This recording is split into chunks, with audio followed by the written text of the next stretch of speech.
Broers en susters, hartlik welkom aan elkeen wat hier is vanaand. Ons gaan voort met ons reeks oor die gereformeerde liturgie en die erediens en hoe ons erediens inrig. Liturgie het te doen met hoe ons die Here formeel dien in sy teenwoordigheid. So, voordat ons dan uit die Here se woord uit gaan saam lees, kom ons begin eers vanaand deur saam te bid. Die broeders kan staan, dan bid ons.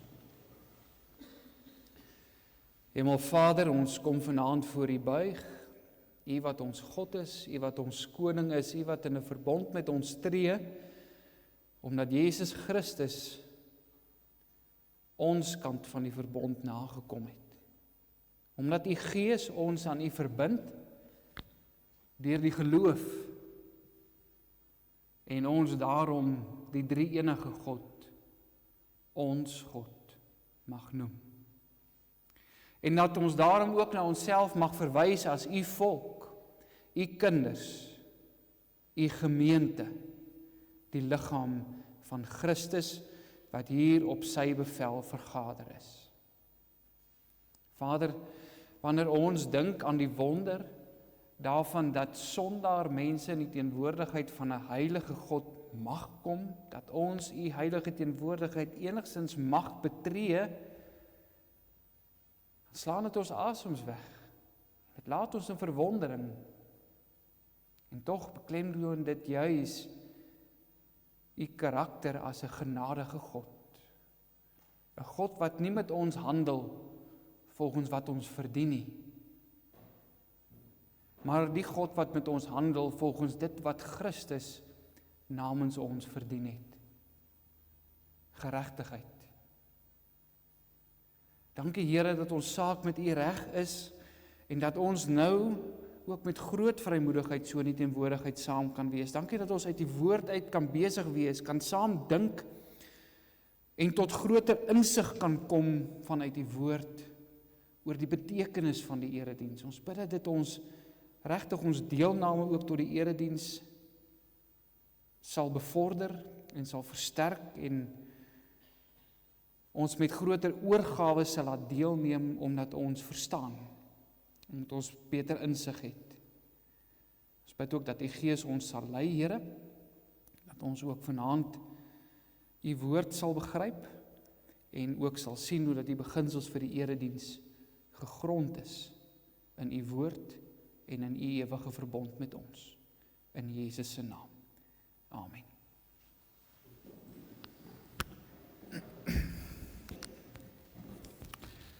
Broers en susters, kom ons sing Gesang 6.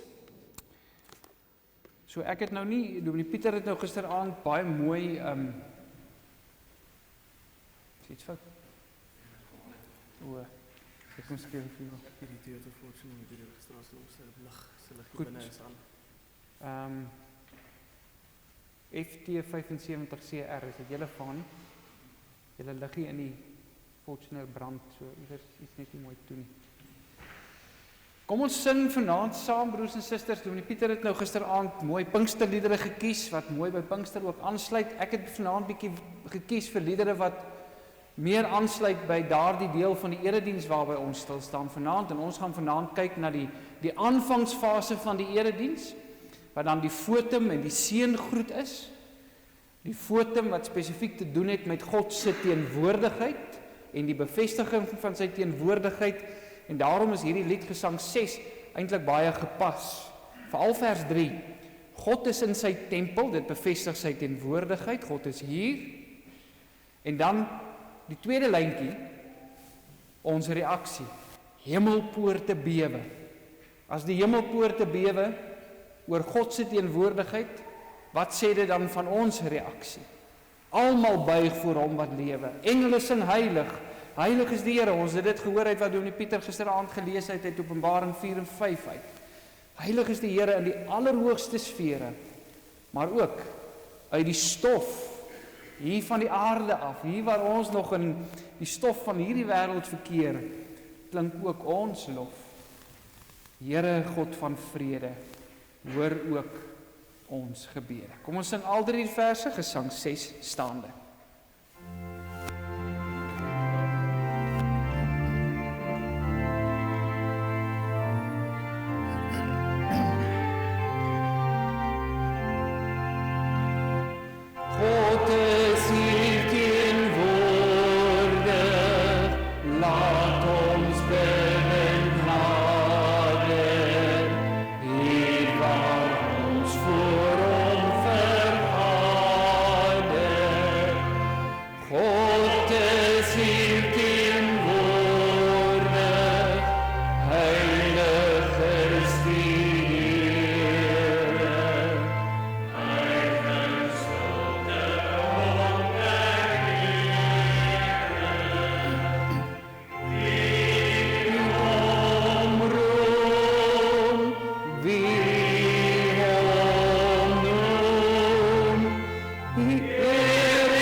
Broers en susters, ek gaan eintlik vanaand na 'n klompie verskillende teksverse wys en hier en daar regtig net enkele verse ook aanhaal om sekere dinge te beklemtoon, maar terwyl daarvan om so 'n bietjie 'n volledige beeld te kry van die erediens, is 'n ander belangrike teksgedeelte wat ook sekere van die elemente bevat wat vanaand bespreek gaan word, Eksodus hoofstuk 19. So Eksodus 19 kan waarskynlik beskryf word as een van die eerste amptelike vergaderings wat die Here met sy volk het. En daarom is dit nogal vir ons redelik belangrik as ons oor die erediens dink, dan kan ons nie 'n teksgedeelte soos Eksodus 19 ignoreer nie. So ons gaan saam lees uit Eksodus 19, ons gaan nie die hele hoofstuk saam lees nie, kom ons begin by vers 10 saam lees, tot by vers 25 en dan 'n enkele vers ook uit hoofstuk 20, vers of 2 uit hoofstuk 20. Verder het die Here aan Moses gesê, gaan na die volk en heilig hulle vandag en môre en laat hulle hul klere was en hulle gereed hou teen die 3de dag. Want op die 3de dag sal die Here voor die oë van die hele volk op die berg Sinaï afdaal.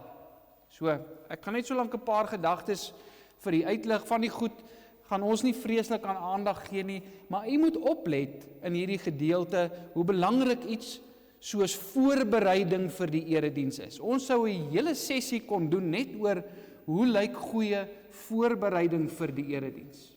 Die Here sê vir Moses, hy moet vir die volk sê, hulle moet hulle self gereed maak.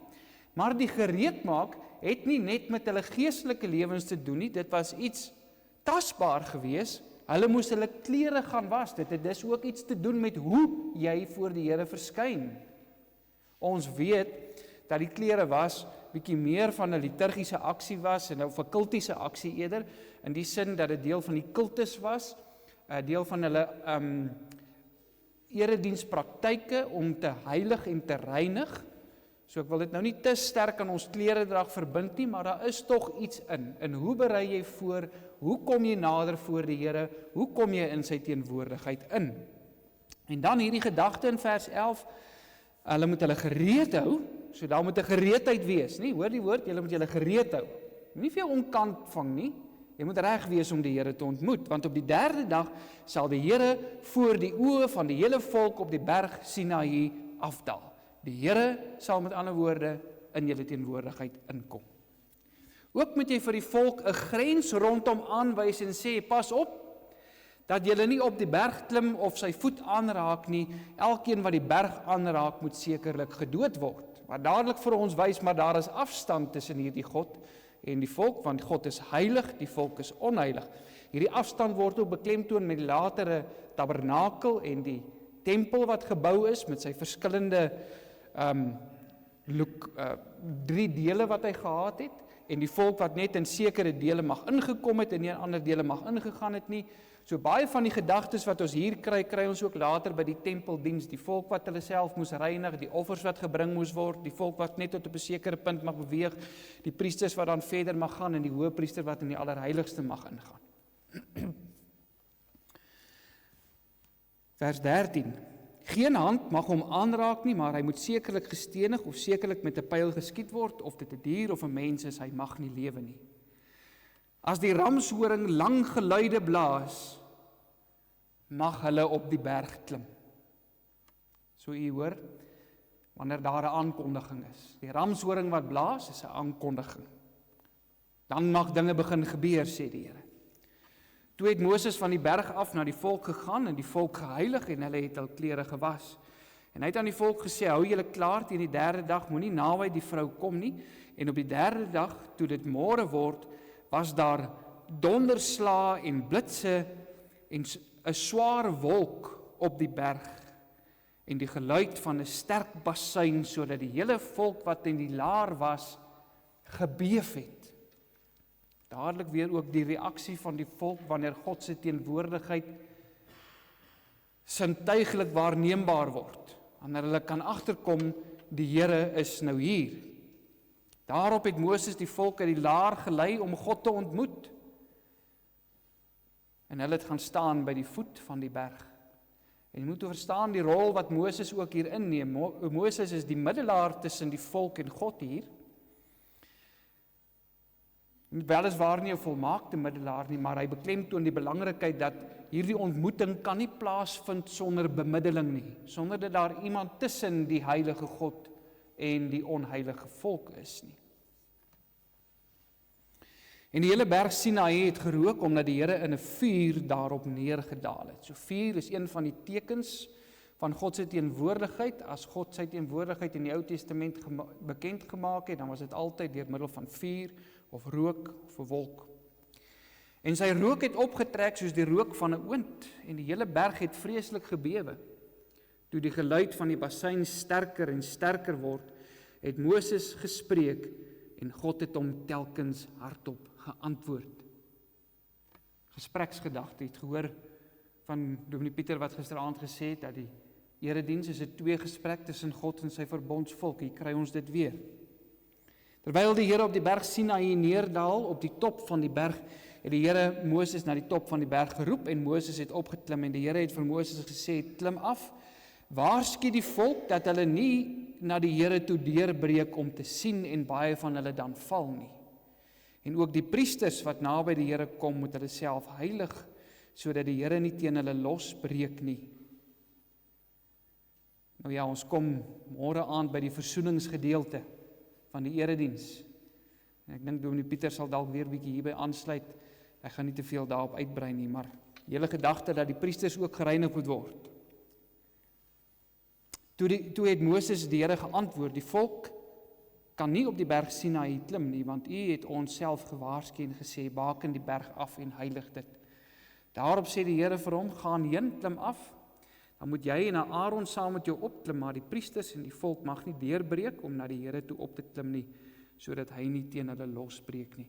En Moses het na die volk toe afgeklim en hulle dit aangesê. En dan lees ons in hoofstuk 20 die 10 gebooie. En dan van vers 18 af kry ons die volk se reaksie. Onthou, ons is nog steeds met hierdie erediens besig, nie? Die Here kondig nou sy wet aan in hierdie erediens. En gaan lees maar 'n bietjie wanneer daar groot volkseredienste was, met Esra en Nehemia ook byvoorbeeld, Joshua voordat hulle die beloofde land, wat is gelees? Die wet is gelees. Elke keer die wet gelees. Vers 18, die volk se reaksie: "En toe die hele volk die donderslae en die blitse en die geluid van die bassein en die rook in die berg bemerk, het die volk dit gesien en gebewe en op 'n afstand bly staan." Hemelpoorte bewe het ons nou net gesing. En hulle het vir Moses gesê: "Spreek u met ons dat ons kan luister, maar laat God nie met ons spreek nie, anders sterwe ons." Toe antwoord Moses die volk: "Wees nie bevrees nie, want God het gekom om julle te beproef en dat sy vrees voor julle oë mag wees, sodat julle nie sondig nie." Iets van die gedagte van moenie vrees nie, waarby ons ook vanaand gaan uitkom wanneer ons by die seën, die tweede aspek van die roepingsfase of die aanvangsfase van die erediens, waarby ons gaan stil staan. Kom ons volstaan met dit as skriflesing vanaand. Broers en susters, Dominee Pieter het dit gesê gisteraand en ek wil dit graag vanaand net weer eens beklemtoon. Wanneer ons oor die erediens dink en oor die inrigting van die erediens dink, dan is dit regtig belangrik dat ons moet verstaan dat die Bybel nêrens vir ons 'n vaste liturgie gee nie. En sê, dit is die A tot Z van die erediens, dis hoe dit moet begin, dis hoe die middeldeel moet lyk, dis hoe die einde moet lyk nie. Maar die Here gee vir ons baie beginsels. En as ons gaan kyk in die Bybel, dan weet ons dat die erediens, ons kan nie net na die Nuwe Testament kyk nie. Die Nuwe Testament is nooit los van die Ou Testament nie. Hy groei altyd uit die Ou Testament uit. En daarom as ons ook na die Nuwe Testamentiese erediens kyk, dan mag ons dit ook nie interpreteer los van die Ou Testament nie, want die Ou Testament het vir ons die grondbeginsels vir die erediens gelê in dinge soos die tabernakel en ek gaan vanaand 'n bietjie terugverwys na die tabernakel, en waar is die tabernakel byvoorbeeld opgeslaan, en hoe is dit opgeslaan, en hoekom is dit belangrik vir die manier hoe ons erediens inrig, later die tempel, hoe die tempeldiens ingerig is. Ons kan nie in al die detail ingaan nie, maar ek wil net vir u laat verstaan, hierdie goed is alles boustene, waarop ons erediens soos wat ons hom vandag ken en ingerig word, gebou is. Dit is nie, die gereformeerde erediens is nie 'n klomp ou oomies wat in 'n kerkvergadering gesit het en besluit het, hoe oninteressant kan ons 'n erediens maak nie. Dit is regtig nadenke vanuit die skrif uit om te sê, maar wat is die beginsels wat die Here vir ons gee en hoe kan ons daardie beginsels inrig sodat dit God verheerlik? Want dis waaroor dit moet gaan. So die tempeldiens word opgevolg deur die sinagogediens. Toe die tempel vernietig is, het daar sinagoges in al die dorpies gekom wat iets van die tempeldiens vervang het en Christus wanneer hy op aarde is dan veral by die sinagoge betrokke en uit die sinagogediens uit kry ons ook sekere beginsels wat ons dan oordra na ons moderne erediens toe of Nuwe Testamentiese vorm van die erediens toe. So ons het gesien, daar's 5 fases van die erediens, die roepingsfase, ons kan ook praat van die aanvangsfase van die erediens. Roepingsfase is 'n goeie aanvang, want dit is die oproep, dit is die basuin wat blaas, is die Here wat sy volk byeenroep, en dan sal ons na die volgende fases toe beweeg, maar ek gaan vanaand fokus op die roepingsfase en die wegstuurfase, so die begin en die einde en die rede, hoekom ons hulle saam behandel, is omdat hulle ooreenkomste toon, want ons het die seën aan die begin en ons het ook die seën aan die einde. So ons gaan nie die wegstuurfase op sy eie hanteer nie, ons gaan die middelste 3 fases gaan ons elkeen afsonderlik hanteer. Nou gisteraand het ons 'n definisie gekry vir die gereformeerde verstaan van die erediens en ek wil dit net weer vir u lees. Dis jammer ek het nog nie sulke mooi skyfies gemaak soos Dominee Pieter nie. Ek was so 'n bietjie laat, so ek kon nou nie so heeltemal voorberei soos hy vanaand hier aankom nie. Maar ek wil net weer vir u die definisie lees wat hy gisteraand vir ons gegee het. Die erediens is die amptelike ontmoeting van die drie-enige God met sy bruidskerk om sy verbond met haar te bevestig deur gesprekvoering aan die hand van die vervulde skuldoffer, brandoffer en vredeoffer, sodat hy verheerlik kan word tot in alle ewigheid. Daarom praat ons ook van 'n erediens. Dis 'n diens ter ere van God. Het gaan nie oor ons nie, gaan nie oor ons behoeftes nie. Ons behoeftes in die erediens is nie onbelangrik nie, maar dit is nie primêr nie, dit is sekondêr. Die Here kom dien ons met sy teenwoordigheid. Hy kom gee vir ons homself. Hy kom sê vir ons wat hy vir ons wil sê en wat ons dan nodig het om in die week in te gaan. So 'n belangrike vertrekpunt, ons het nou gisteraand gehoor, is hierdie verbondskarakter van die erediens. Die erediens is 'n verbondskarakter. En 'n belangrike kenmerk van die verbond, as jy in die Ou Testament gaan lees oor die verbond, dan sal jy sien dat die verbond altyd werk met hierdie veronderstelling dat die inisiatief gaan altyd van God uit. Nergens in die Bybel. As jy so 'n teksvers kry, bring hom asseblief vir my, ek sou graag wil sien. Maar nergens in die Bybel is daar 'n teksvers wat sê, en die mens het na God gegaan en gesê, Here, ons wil met u 'n verbond sluit, sal u ons God wees nie. Die inisiatief is altyd andersom. God kom altyd na die mens toe. God neem altyd die inisiatief en hy spreek eerste. Hy spreek die skepping in aansyn, hy spreek die mens in aansyn, hy spreek tot die mens en gee vir hom sy opdrag in die tuin van Eden. So ons het die hele tyd daardie inisiatief van die Here wat besig is om eerste na die mens toe te kom, daardie beweging van God na die mens toe. En daarom moet 'n mens versigtig wees wanneer 'n mens oor die aanvang van die erediens praat. Wanneer begin die erediens? Dis altyd 'n goeie vraag. Nou ja, meeste van die tyd antwoord ons dit daarom reg, dit begin met die fotum en die seëngroet, maar baie mense dink, nee, die erediens begin met jou stil gebed. En daarmee sê ek nie stil gebed is onbelangrik nie, is 'n belangrike deel van voorbereiding. So mense kom in, die orgel speel, dis hoekom dit belangrik is dat ons ook 'n bietjie gewyde musiek vooraf het, dat ons ook samesang vooraf het, sodat ons in die stemming kan kom van die erediens, maar dan kom ons gewoonlik in en ons doen stil gebed om die Here te vra om ons ook ontvanklik te maak vir dit wat in die erediens gaan gebeur, sodat ons hom kan ontmoet. Maar dit is nog nie die begin van die erediens nie. Dan sal mense partykeer dink, maar die wydingslied, so jy kry baie keer die orgeliste sal vir die dominees vra, doen nie, wat is die wydingslied wat ons gaan sing? Of het jy al die woord gehoor, die introituslied? Ek weet nie of julle dit al gehoor het nie. Dis 'n ander benaming vir die wydingslied. Nou die introituslied kom eintlik uit die beginjare van die kerklike tradisie uit, toe daar 'n lang optog van amptdraers was wat na vore gegaan het tydens die erediens, en dan is die introituslied gesing sodat om vir hulle geleentheid te gee om in te gaan.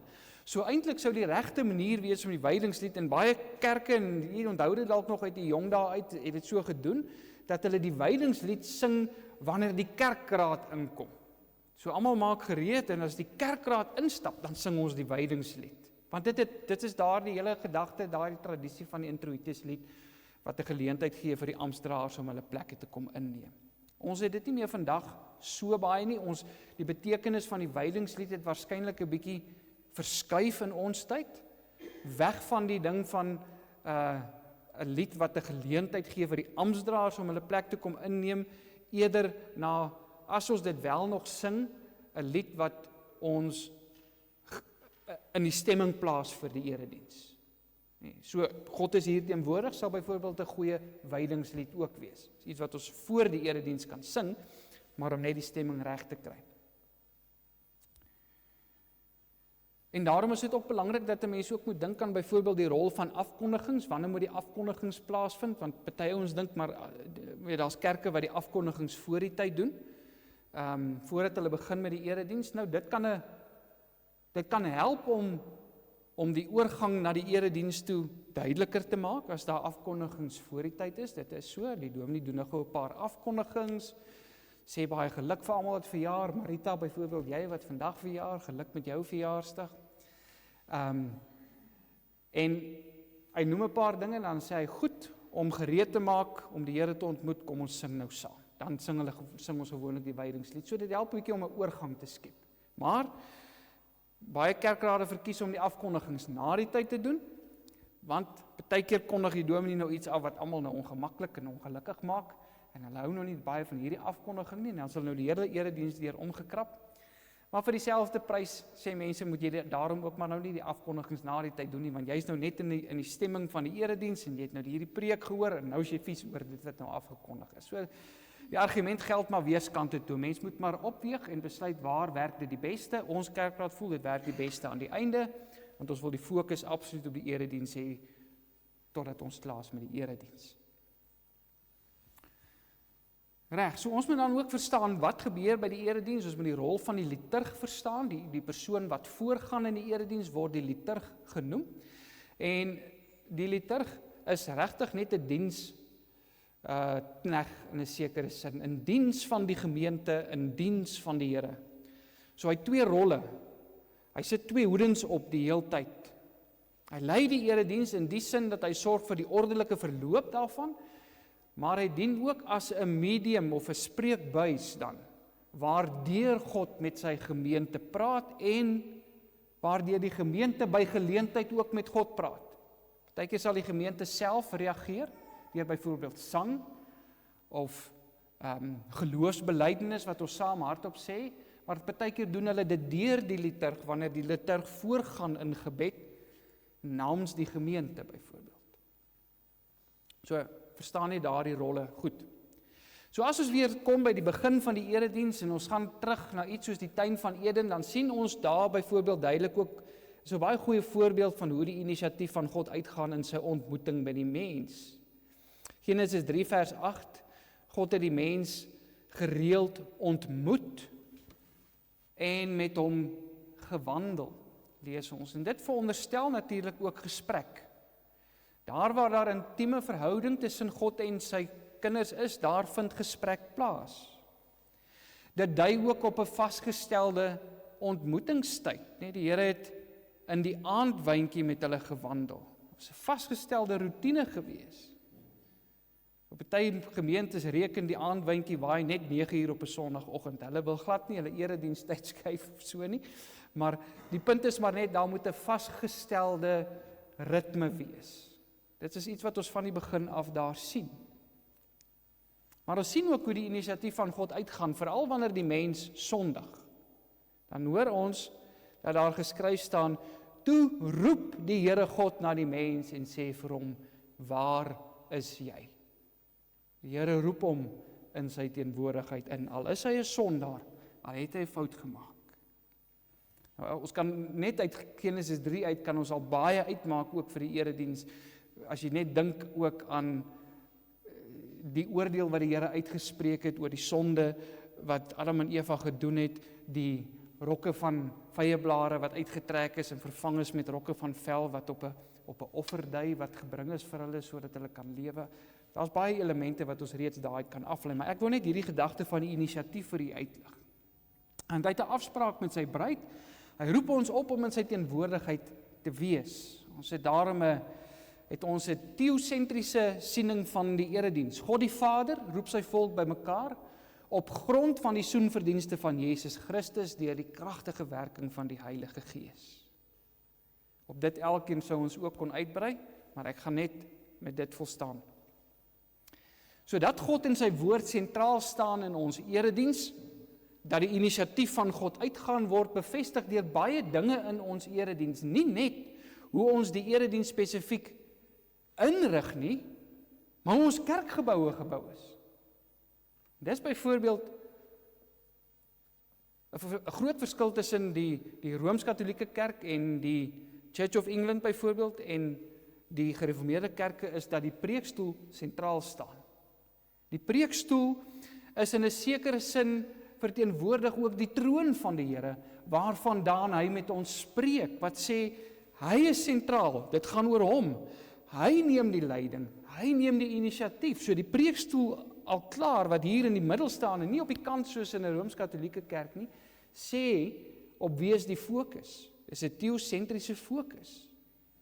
God spreek, hy neem die inisiatief, en as jy gaan kyk na gereformeerde kerke, dan sal jy sien, dis ook nie net die preekstoel wat sentraal is nie. Ons kerk is nou redelik reghoekig gebou, maar jy kry kerke wat op verskillende maniere gebou is, maar die lyne in daardie kerk loop ook altyd na die preekstoel toe.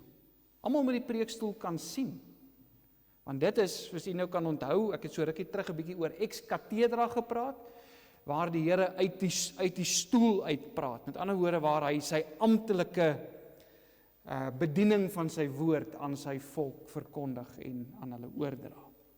En daarom sien ons ook hierdie gedagte dat God sentraal moet wees in die erediens alreeds by die Ou Testament, wanneer die Here vir die volk opdrag gee om laar op te slaan, dan sê hy vir hulle dit moet op 'n baie spesifieke manier gedoen word. Hy sê julle moet die tabernakel in die middel opslaan, en dan moet julle 3 stamme hier, en 3 stamme hier, en 3 stamme daar, en 3 stamme daar opslaan, en die tente moet almal in die rigting van die tabernakel kyk. Die erediens was dus sentraal vir Israel se geloofslewe. Vanuit die erediens uit het hulle verder getrek en het hulle verder gegaan. Maar die fokus was die heeltyd op God gewees. So as die erediens dan die plek is waar God met sy volk vergader, sy vergadering, wat hy belê. Nou, dis belangrik. Dis nou die verbondskarakter. God roep sy verbondsvolk op om hom te kom ontmoet. Daarom het Prof Frans van Staden het altyd hierdie sê dingetjie gehad. Hy het gesê, jy sê nie vir mense welkom by die kerk nie. Hulle moet daar wees. Hulle doen nie die Here 'n guns om daar te wees nie. Die Here het hulle opgeroep. Jy sorg dat jy daar is. As die koning praat, dan sorg jy dat jy daar is. Nou is nogal waarheid daarin. So as ons dit so sien, dat dit God se vergadering is, dan kan ons ook verstaan dat hy wat die vergadering belê het, hy wat die inisiatief neem as die verbondsgod, dis ook eerste sal spreek nie. Waar nie, as jy nou dink aan 'n gewone vergader opset in 'n korporatiewe wêreld, as die baas nou 'n vergadering belê, en almal is nou daar in die raadsaal bymekaar, en hier kom die baas in, en nou begin Piet sommer hierso, goed, kom ons begin, en hy sê, ek dink ons moet vandag hieroor en hieroor praat. Baas gaan vir hom sê, maar waar kom jy vandaan? Wie gee jou die reg om nou hier iets te sê? Dis my vergadering, ek het die agenda bepaal, ek gaan besluit wat hier gebeur, jy gaan nie besluit, jy kan reageer op wat ek gesê het, jy is welkom, maar ek bepaal die agenda. En dieselfde ook met die erediens. God bepaal die agenda. So ons begin nooit die erediens met 'n gebed nie, of met 'n lied nie, want ons kan nie die erediens begin met ons wat eerste met God praat nie. Hy praat eerste met ons. In Eksodus 19 vers 10 tot 11, God gee opdrag dat die volk hom moet ontmoet. Nee, so hy sê, kom by mekaar, en wanneer die basuin blaas, dan volg die volgende dinge wat gebeur. Deuteronomium 4 vers 10, vergader die volk vir my, en ek sal hulle my woorde laat hoor, dat hulle kan leer om my te vrees. Vergader hulle, en ek sal hulle my woorde laat hoor, sê die Here. Daarom begin ons erediens met wat ons noem die votum. Nou, die betekenis van die woord votum kom van die Latynse woord volvere af, wat vrylik vertaal sou beteken iets soos om plegtig te verklaar, of selfs om 'n belofte te maak. Maar waarskynlik is die vertaling 'n plegtige verklaring die beste om hierdie mee te beskryf. Nou die klassieke votum, en wat u nou eintlik sal ken, maar wat ons deesdae baie min gebruik, veral nou, ek sê vir Dominee Pieter voor die tyd, ek wens ons kon tyd gehad om bietjie in te gaan op wat die ander tradisies ook doen. Maar ongelukkig het ons nie genoeg tyd daarvoor nie. Ons sal regtig nog baie lank kan gesels oor hoe dit in die ander tradisies lyk. Maar die klassieke votum wat in die gereformeerde tradisie gebruik is vir baie jare, veral in Calvynse tyd en so aan, in die begin van die reformatie, is die adjutorium, Psalm 124 vers 8, ons hulp is in die naam van die Here wat die hemel en aarde gemaak het. En dis baie keer aangevul met 'n teks soos Psalm 146 vers 6 en Psalm 138 vers 8, wat dan sê, wat trou bly tot in ewigheid en wat nooit die werke van sy hande laat vaar nie. Nou, hierdie aspek van die erediens, die votum, het ook in reformatoriese kringe latere ontwikkeling gehad. So julle sal nou hoor, broers en susters, dat hierdie votum, ons hulp is in die naam van die Here. Wie spreek? Die volk. Dit klink soos 'n plegtige verklaring, 'n belydenis, so mens sou iets van 'n votum daarin kon sien. Maar dit bevestig nie noodwendig dit wat ons dan, as ons uit die verbond uit en die gesprekskarakter na die erediens kyk, waar God sy vergadering begin nie. Want as ons so begin, dan kan ons mos maar net sowel met 'n gebed begin, waarin ons sekere dinge plegtig sê, of ons kan met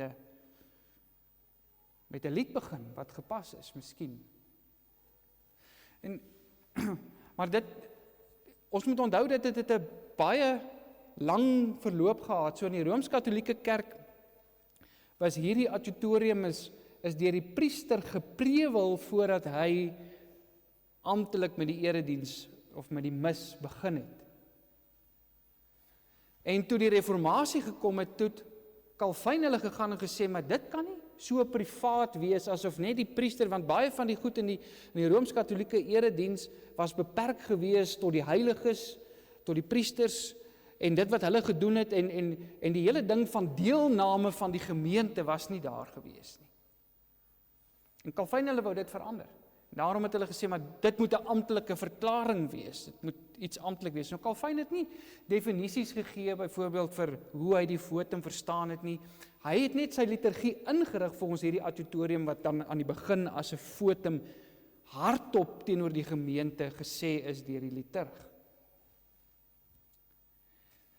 Maar in die 19de en die 20ste eeu het daar ontwikkeling gekom in die verstaan van die erediens, veral onder die Nederlandse gereformeerde teoloë, wat sterk rekening begin hou het met die verbondskarakter van die erediens.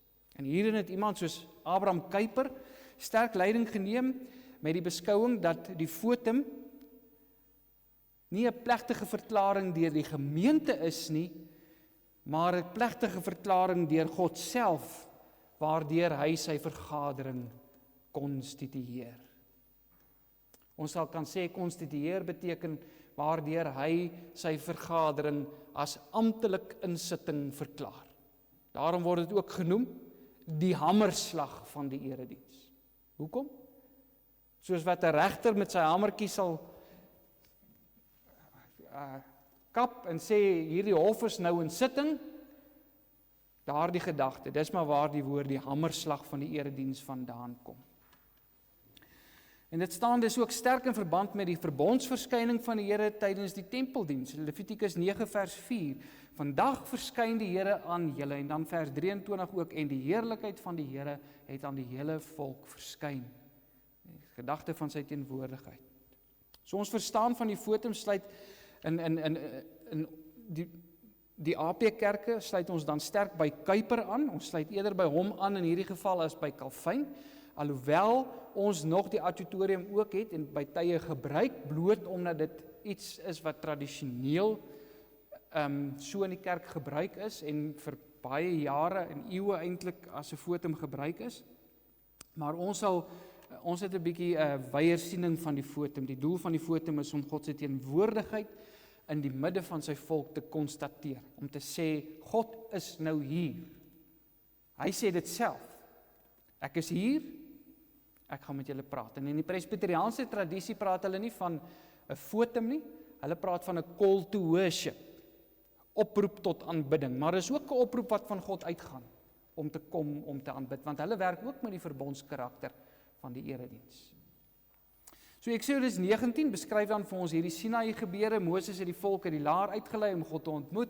Hulle het onder die berg gaan staan, die Here het op Sinaï neergedaal, vers 17 tot 20, en ons het 3 elemente. Die volk word uit die gewone ruimte uitgelei, hulle word voor God gestel, en God daal dan neer en openbaar sy teenwoordigheid.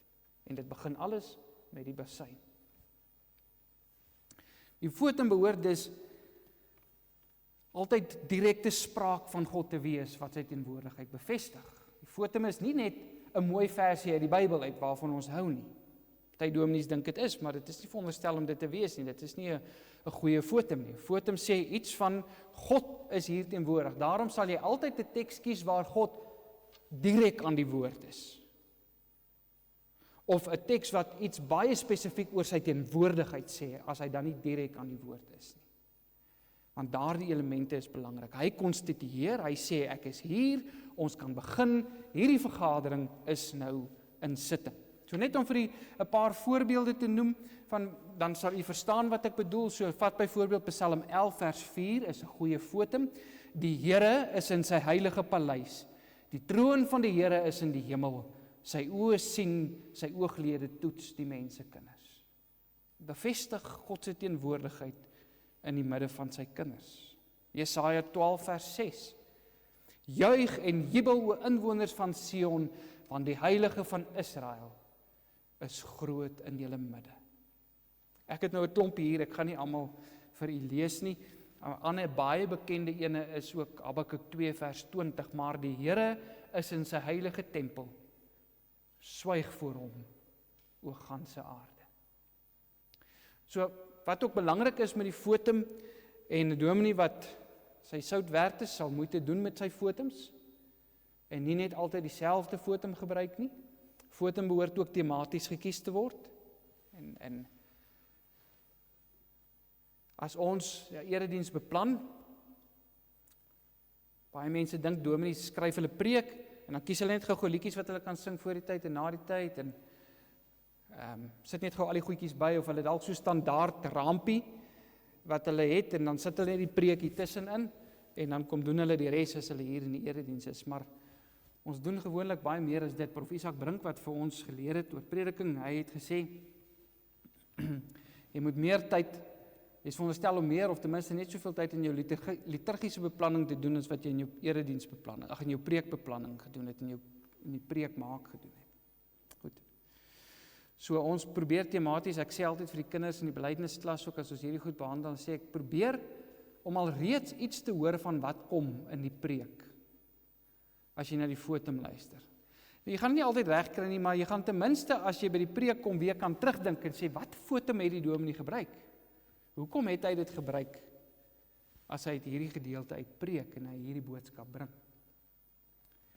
So wat is die reaksie wat dan by ons behoort te wees as die God van die hemel en die aarde sy teenwoordigheid, en onthou, dis nie 'n geestelike teenwoordigheid nie, dit is ook dit, maar hy is hier, hy is fisies hier, al sien ons hom nie. Hy is in ons midde teenwoordig. Broers en susters, hoe sou u gereageer het as u hom kon sien? As die reaksie van die volk in hierdie gedeelte so verskrik was, en hulle kon self ook nie eers hulle het net iets van die effek van sy teenwoordigheid gesien, en hulle wou nie nader gaan nie, hoe behoort dit ons benadering tot die erediens te beïnvloed? Daar behoort vrees en siddering te wees. Maar in plaas van oordeel, groet God nou sy vergadering met seën en met 'n vrede groet. Die Here kom nie na ons toe. Hy weet, ons sidder nou voor hom. Hy weet, hier sit hom sondaars voor hom. En hy sê vir ons, ek groet jou met genade, met barmhartigheid en vrede. Weereens, ek sou nou regtig op elkeen van daardie woorde ook kon uitbrei, wat dit beteken vir ons, dat die Here vir ons sê, genade, barmhartigheid en vrede. Maar wat ons moet verstaan met die seëngroet is dat die Here groet ons, maar hy sê ook, hy maak ook 'n toesegging. 'n Toesegging is dat hy sekere dinge vir ons toewens en vir ons, nie net dit vir ons wens nie, maar dit eintlik ook 'n effek bring in ons lewens deur dit bloot uit te spreek oor ons. So wanneer die dominee as liturg namens God die seën uitspreek, dan spreek hy ook die seën uit met 2 hande wat uitgestrek is. Dis 'n gebruik wat ons uit die Ou Testamentiese priesterorde uitkry, wanneer hulle die priesterlike seën uitgespreek het. Maar dit was nie net 'n liturgiese gebruik nie, dit was 'n alledaagse gebruik gewees. Wanneer jy iemand in die Ou Testament gegroet het, dan is die groetwoord shalom, vrede. Wanneer jy iemand in die Nuwe Testament gegroet het, dan het jy hom gegroet met gratia of met genade.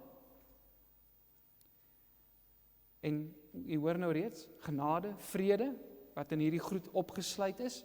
Maar wanneer jy iemand gegroet het ook, dan het jy gewoonlik vir so iemand gesê, shalom.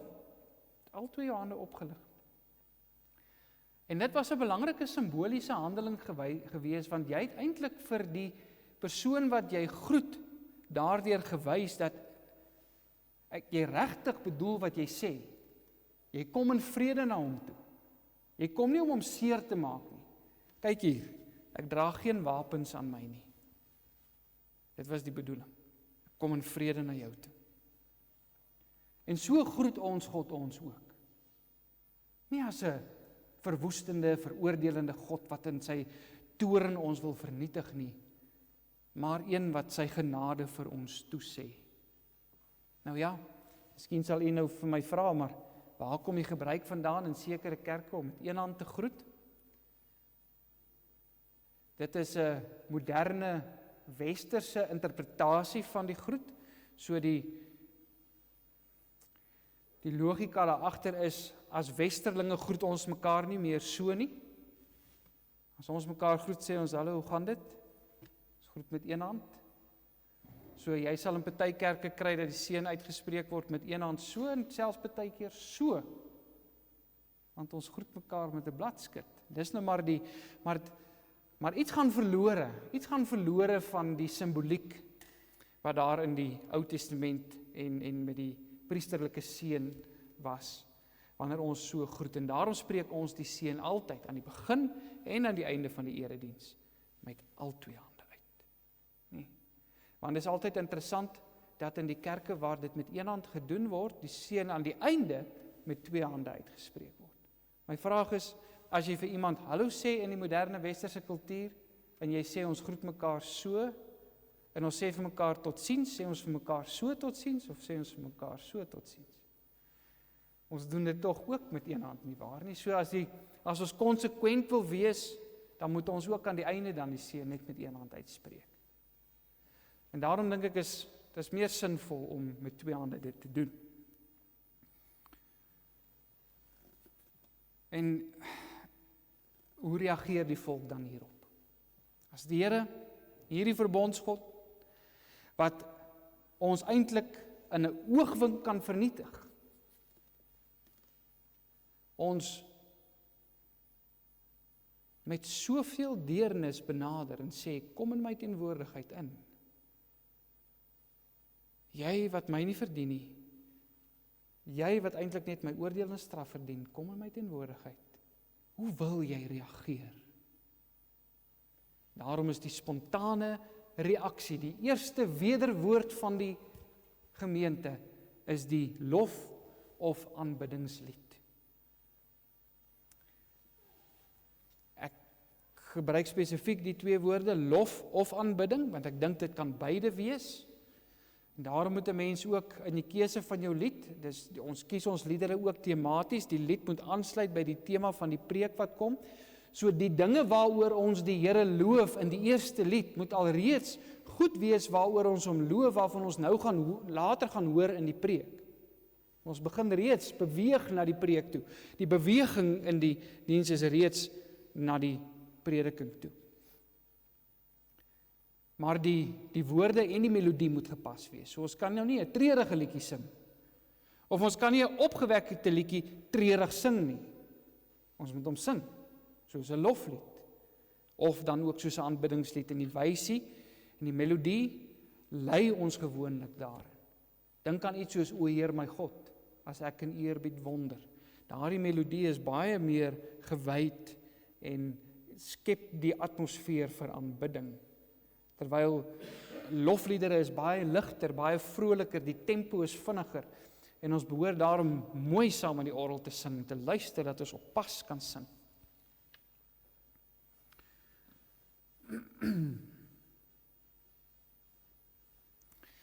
En dan, broers en susters, net in slotte, so ek het nou vir u die aanvangsfase verduidelik, en dan ons reaksie. Ek sou graag nog, die tyd is nou, ek sien nou waar staan die tyd al, so ek moet nou baie vinnig begin beweeg. Ek sou regtig nog baie op van hierdie dinge kon uitbrei, maar ek dink u begin nou 'n bietjie begryp waarna toe ons is besig om te beweeg. Ons eindig uiteindelik ook die erediens met die wegsturende seun. Hoekom doen ons so? Want dit is God se vergadering. So hy begin sy vergadering en hy sê wanneer is dit klaar. Ons sê nie wanneer is dit klaar nie, hy sê wanneer is dit klaar. Hy doen dit deur ons weg te stuur met sy seun. En wat 'n wonderlike toesegging is dit nie? Wat 'n troos is dit nie vir ons nie? Dat God ons die wêreld instuur onder sy seun en met die belofte van sy teenwoordigheid. Ek is met julle al die dae, sê die Here Jesus, tot aan die volëinding van die wêreld. Ek laat vir julle my gees na. Hy sal by julle wees, die drie-enige God. Ek is as Vader, as middelaar en as Gees by jou, totdat ons mekaar volgende week weer hier ontmoet. Jy gaan nie alleen in die wêreld in nie. Ek is saam met jou. En selfs daardie seën wat ons aan die einde uitspreek, die seëngroet wat ons aan die begin, daar's nou 'n paar van hulle wat ons gebruik, hier sal agtergekom het dit kom uit die briewe van die apostels uit ensovoorts. Maar selfs hulle is ook baie keer tematies. Vat iets soos die een uit Openbaring uit byvoorbeeld, nê? Waarmee ons baie keer begin, genade en vrede vir julle van hom wat is en wat was en wat kom, en die 7 geeste wat voor sy troon is, en van Jesus Christus die getroue getuie, die eerstgeborene uit die dode en die owerste oor die konings van die aarde. Hoe gebruik ons so seën tematies wanneer ons oor die hemelvaart van die Here Jesus byvoorbeeld preek? Dan dink ek nie het jy eintlik 'n ander keuse as om hierdie as 'n seën te gebruik nie, want dit bevestig hy is die owerste oor die konings van die aarde, die koning van die konings. As jy 'n preek gehad het wat regtig klem gelê het op die Here se versorging en sy beskerming, dan sal jy baie keer eindig met die priesterlike seën uit Numeri 6 uit nie. Die Here sal jou seën en jou behoed. Die Here sal sy aangesig oor jou laat skyn en jou genadig wees. En so stuur die Here ons dan weg die week in. Ook met beide hande opgehef. En daarom, broers en susters, is dit waar die erediens eindig. En behoort ons nie nog 'n lied te sing soos die Onse Vader na die tyd as 'n gebed nie. Want dit ek weet ons sing dit nie noodwendig as deel van die erediens nie, maar dit maak nie daai lyn tussen waar die erediens eindig 'n bietjie grys. Want eindig dit nou met ons wat bid, of eindig dit met God wat ons wegstuur? Hoogstens sal ek dalk nog gaan vir die amen, dat die gemeente die amen sing, as die liturg dit nie self uitspreek nie, net as, want amen beteken, dit is vas en seker. Maar daar's ouens wat sê, maar die woord amen hoort eintlik nie, is nie nodig waar die Here spreek nie. Hoekom moet ons dit bevestig vir dit om waar te wees? Dit is waar en seker. So hoef jy amen te sê daar.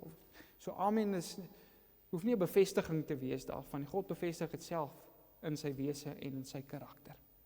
So ten slotte, broers en susters, hierdie aanvangsgedeelte, die verbondsgod konstitueer en seën sy vergaderde volk wat met blydskap op sy teenwoordigheid reageer. Amen. Goed, ek gaan geleentheid gee vir enkele vrae as daar is.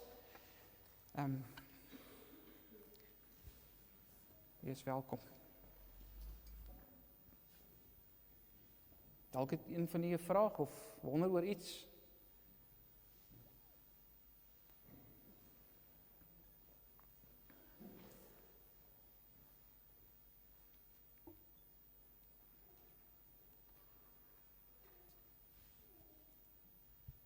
Hallo Dominee. So ek wonder net, waarom mag teologiese studente nie die seën uitspreek nie? Goed. Ek het geweet die vraag gaan kom. So teologiese studente mag nie die seën uitspreek nie, omdat hulle nog nie in die ampt georden is nie. Hulle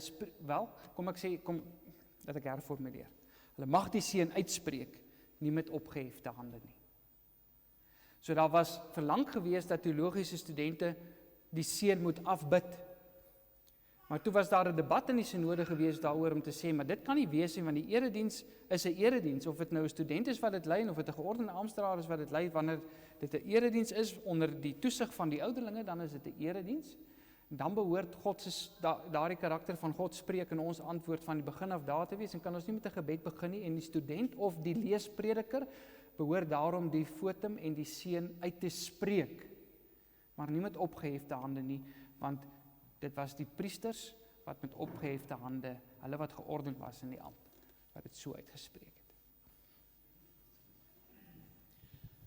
het. Dominee Skalk, ek wil net vra dat die gebruik van die kansel, daar is sekere kerke, sekere persone, miskien selfs in ons eie kerkverband, wat sê maar, as jy 'n leespreek hou, kan die persoon wat die leespreek hou, nie die kansel gebruik nie, want dit is die predikant se verantwoordelikheid en sovoorts. Is dit korrek, of is die kansel daar vir die gebruik, vir die verkondiging van die woord?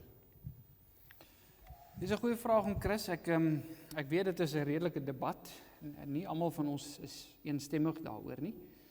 My persoonlike standpunt is, dat die persoon wat voorgaan is die liturg, en hy is die een wat die erediens moet lei, in daardie sin dat hy die ordelikheid van die erediens moet bestuur, en hy spreek nie minder God se woord as die predikant wat God se woord kom spreek nie. As hy nie minder God se woord spreek nie, waarom kan hy dan nie ook op die kansel kom plek inneem van waaruit God met sy gemeente praat nie? Daarom is my standpunt dat so iemand op die preekstoel kan kom staan en die boodskap van die preekstoel af kan bring. Maar daar is gemeentes wat sê, maar nee, hy moet dit van die kateder afbring, want hy is nie geordende amptenaar byvoorbeeld nie, maar ek dink dit is meer 'n pietistiese argument, en daarmee bedoel ek 'n eerbiedsargument, wat nie noodwendig so sterk begrond is na my mening nie. Maar Ek dink, Johan, help my gou, het ons 'n besluit geneem daaroor by die synode? Ek dink, daar was al gesprekke gewees daaroor, maar ons het nie 'n amptelike besluit geneem daaroor nie, dit word maar ook in kerkrade oorgelaat om plaaslik te besluit hoe hulle dit wil reël of nie. Ja, daar agter.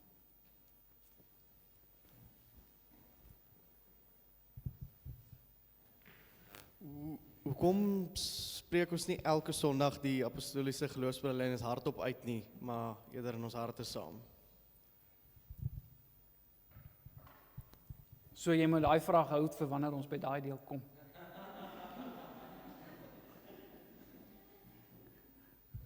Gelukkig is dieselfde dominee wat daai ene gaan aanbied. So.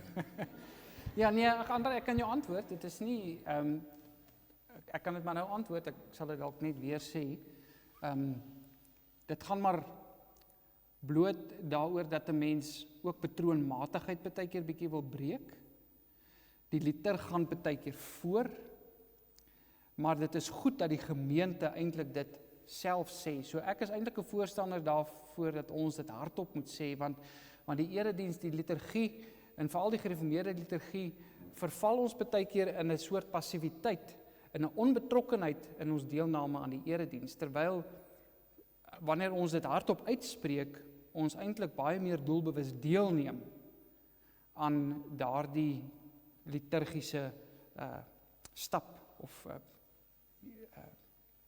die saak waarmee ons dan besig is, soos om ons geloof te bely.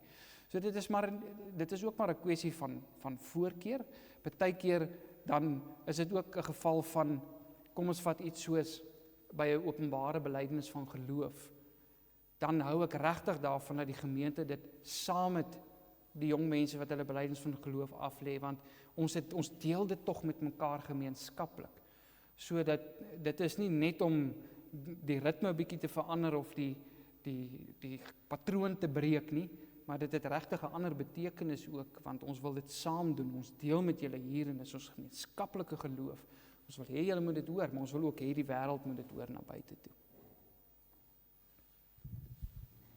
Ek wil net ook iets daar sê om aan te sluit. Dankie Dominee Skalke, dit is alles van dit kan ek ook beamoen. Maar ons mis dit soms in ons erediens, maar die erediens is werklik 'n gesprek en jy sien die gesprek in die verskillende elemente van die erediens.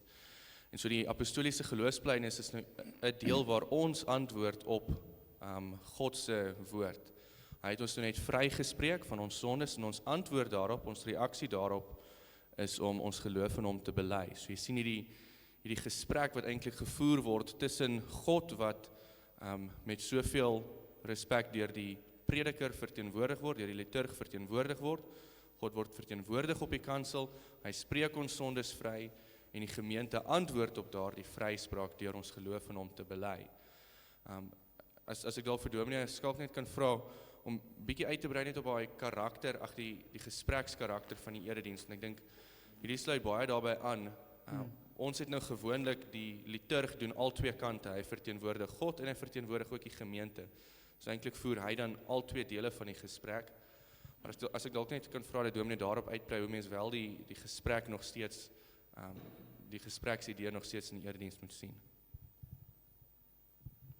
Wat wil jy nou hê moet ek ekstra sê? Nee, kom ek gaan uitbrei. Ek wil net dit sê. Dit is belangrik om daai gesprekskarakter te behou en dit uiteindelik ook dat 'n besoeker byvoorbeeld wat vreemd is met hoe ons dit doen, moet ook dadelik agterkom dat daar so gesprekskarakter is. En as die liturg die heeltyd beide posisies inneem, dan hierdie hoed opsit, dan hierdie hoed opsit, dan gaan iets van daardie gesprekskarakter ook verlore. So deur die gemeente te laat reageer op bepaalde punte, is dit baie belangrik dit help om daardie karakter ook in 'n sekere sin baie tasbaar te maak vir ons. Iets wat ek nou nie genoem het nie, maar wat ek nou hier gaan sê is, daar's nogal die mooi gebruik, en dis iets wat ons nogal, Fransie, dink jy, ek wonder of ons dit sal regkry. Ons moet net bietjie een Sondag probeer.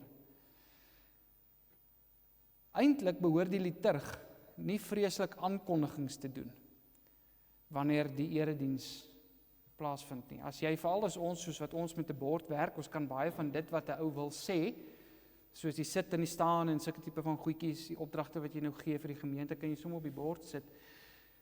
Maar jy kan die erediens inrig sodat dit baie spontaan gebeur. So die dominee begin met die foto met die seun groet, en sonder dat hy dit aankondig, as hy klaar die seun uitgespreek het, begin die orgel speel en ons staan en ons sing die lofsang. En jy gaan 'n baie meer spontane gesprekskarakter kry. In party kerke kry jy dit nogal so. Hulle het ook pamflette waar hulle die liturgie mooi uiteensit, so jy weet presies wat gebeur en wanneer gebeur wat. In sekere tradisies om daardie gesprekskarakter verder te bevorder, is daar ook sekere vaste formules waarmee die gemeente op sekere plekke reageer. Buiten vir goed soos sang en gebed en geloofsbelijdenis ensovoorts.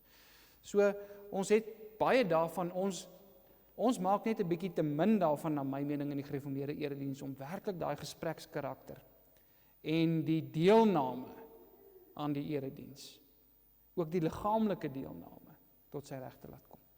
Ek hoop dis min of meer wat jy in gedagte gehad het. Goed. Nog vrae?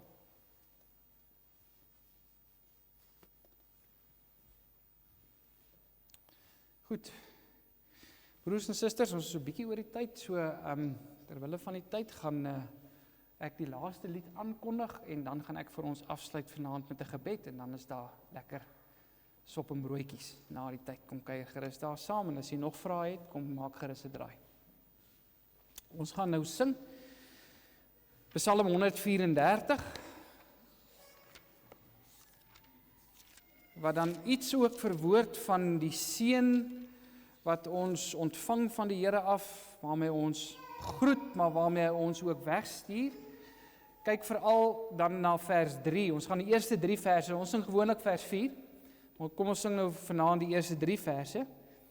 Die Here se seën sal met u gaan, en ons sal biddend voor hom staan. Hy wat beveel en dit geskied, hy sal sy seën oor u gebied. Vers 1 tot 3. Psalm 134, kom ons staan, dan bly jy sommer so staan vir die gebed na die tyd.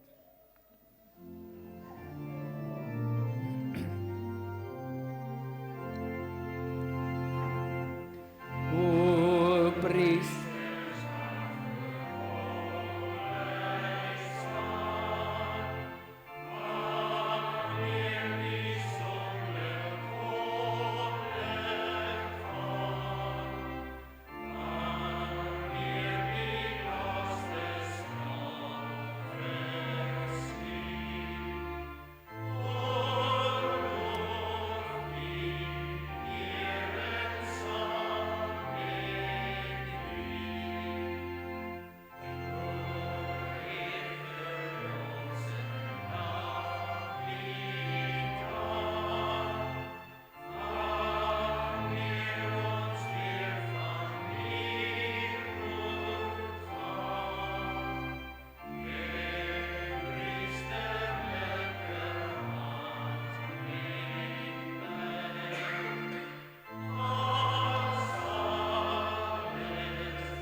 Here ons God, ons dankie dat U ons ook so uitstuur. En dat ons ook vanaand aan die einde van hierdie byeenkoms kan bid dat U ons sal seën en ons sal behoed. Dat U U aangesig oor ons sal laat skyn en ons genadig sal wees. Dat U U aangesig oor ons sal verhef en aan ons U vrede sal gee.